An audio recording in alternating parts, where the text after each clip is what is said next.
کہ اس کے قریب قریب یہ اپنی ریمیڈیز قطعی طور پہ نہ چھوڑیں. ٹھیک ہے. پھر اس کے بعد جو دوسرا زوڈک سائن آ جاتا ہے, دوسرا زوڈک سائن میرے پاس پھر آتا ہے ورگو برج شملہ. ورگو والوں میں دیکھا جائے تو ورگو والوں کے چارٹ میں بھی اسپیشلی جو ہماری بہنیں ہیں, مائیں ہیں, بیٹیاں ہیں, ان کو بہت زیادہ احتیاط کرنے کی ضرورت ہے. اسپیشلی اپنے وہ جو بال وغیرہ کامب کر کے رکھتے ہیں, اس کو بہت زیادہ احتیاط کی ضرورت ہے. اس کو پراپرلی طور کے اوپر آپ ویسٹ کریں. کسی کے بھی آپ کے گھر میں, فیملی میں, رشتہ داروں میں, یا کسی بھی کام والے کے یا کام والی کے ہاتھ میں نہیں آنے چاہیے, تاکہ وہ کسی بھی طور پہ ان کا مس یوز نہ کر رہا ہوں. پھر آپ کی جو استعمال کی چیزیں ہوتی ہیں ان کو آپ بہت زیادہ حفاظت میں رکھیں. جیسے کہ اکثر اوقات لوگ جو ہیں اپنے پرانے کپڑے جو ہیں اسی طرح تقسیم کر دیتے ہیں. آپ نے اپنے پرانے کپڑوں کو اگر تقسیم کرنا ہے تو آپ صحیح طور کے اوپر جا کے کسی حقدار کو دیں جو کہ آپ کو جانتا نہ ہو. جو لوگ آپ کو پتہ ہے کہ یہ میرے سے حسد کرتا ہے, بغض کرتا ہے, کینہ رکھتا ہے, یا آپ کے کام والے ہیں, ملازمین ہیں, گھر کے افراد ہیں, ان میں اپنے کپڑے اس طرح تقسیم نہ کریں, اپنی چیزیں تقسیم نہ کریں, کیونکہ ان کے اوپر پھر یہ چیزیں کروائی جاتی ہیں.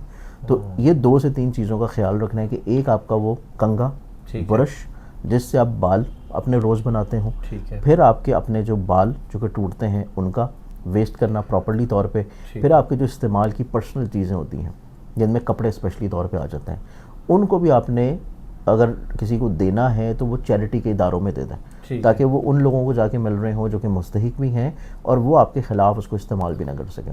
تو یہ 2 سے 3 چیزیں کیئرفل ہیں. تو اس میں سیکنڈ زوڈک سائن پھر آتا ہے ورگو والا. ٹھیک ہے. اب تیسرا زوڈک سائن اس میں دیکھیں تو تیسرا زوڈک سائن اس میں آتا ہے لبرا. لبرا برج میزان کی جو اسپیشلی فیمیلز ہیں, نو ڈاؤٹ یہ ویسے ہی بڑے اٹریکٹیو بھی ہوتے ہیں, خوبصورت بھی ہوتے ہیں, اور خوش گفتار بھی ہوتے ہیں, اور جس بھی جگہ پہ جاتے ہیں لوگوں کے ساتھ نا بہت زیادہ فرینڈلی نیچر میں ایک دوسرے کے ساتھ گھل مل جاتے ہیں. تو ان کی یہ جو نیچر ہے نا, لوگ اس چیز کو غلط گمان کرنا شروع کر دیتے ہیں.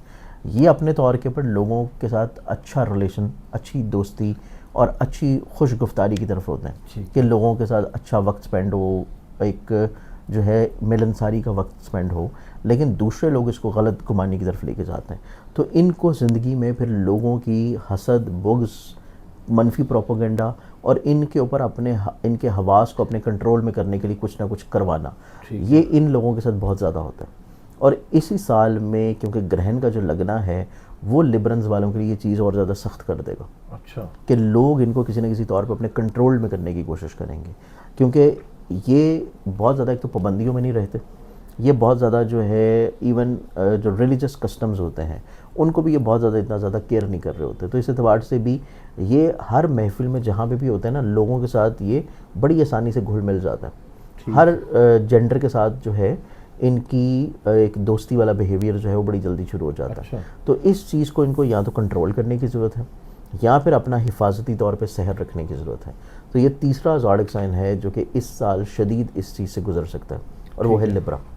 اب اس میں جو چوتھا زوڈک سائن آتا ہے آخری گرہن کے اعتبار سے, وہ زوڈک سائن پھر آ جاتا ہے پائسس برج حوت. یہ جو اگلا گرہن لگنے جا رہا ہے سپٹمبر کے مہینے میں, ایکوینینز میں لگے گا, تو پائسس والوں کو وہ شدید افیکٹ کرتا ہوا نظر آتا ہے. تو اس اعتبار سے پائسس والی جتنی فیمیلز ہیں ان کو بہت زیادہ کیئر کرنے کی ضرورت ہے.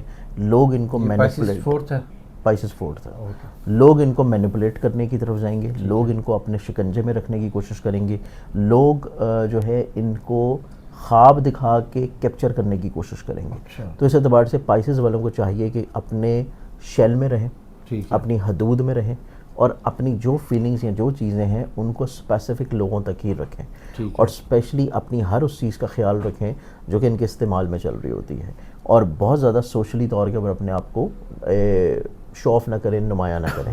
اس چیز کی بھی ان کو کیئر کی ضرورت ہے, کیونکہ سال 2025 پائسس والوں کے لیے بھی شدید بد نظری, سحر, جادو کے اثرات جو ہیں یہ ان کے اوپر رہتے ہوئے نظر آتے ہیں.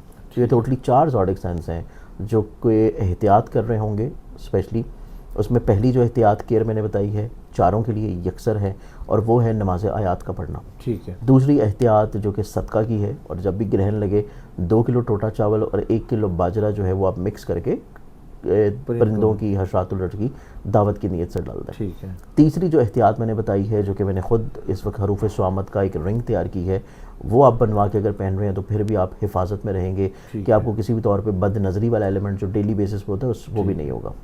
اور پھر اس میں جو چوتھی چیز آ جاتی ہے, چوتھی چیز یہ ہے کہ آپ رات کو جب بھی سوئیں آپ نے سورہ فلق اور سورہ ناس اس کو ایک دفعہ پڑھ کے اپنے گرد پورا حصار کر کے پھر سوئیں، تاکہ آپ کے اوپر کسی بھی طور پہ سحر کا بھی حملہ نہ ہو اور آپ کے اوپر کسی بھی طور پہ جادو بھی نہ کروایا جا سکے۔ تو یہ چیز آپ نے 4 اعمال اگر کر رہے ہیں تو انشاءاللہ آپ جو ہے کسی بھی طور کے اوپر کسی کے شکنجے میں نہیں آئیں گے۔ بہت شکریہ سر۔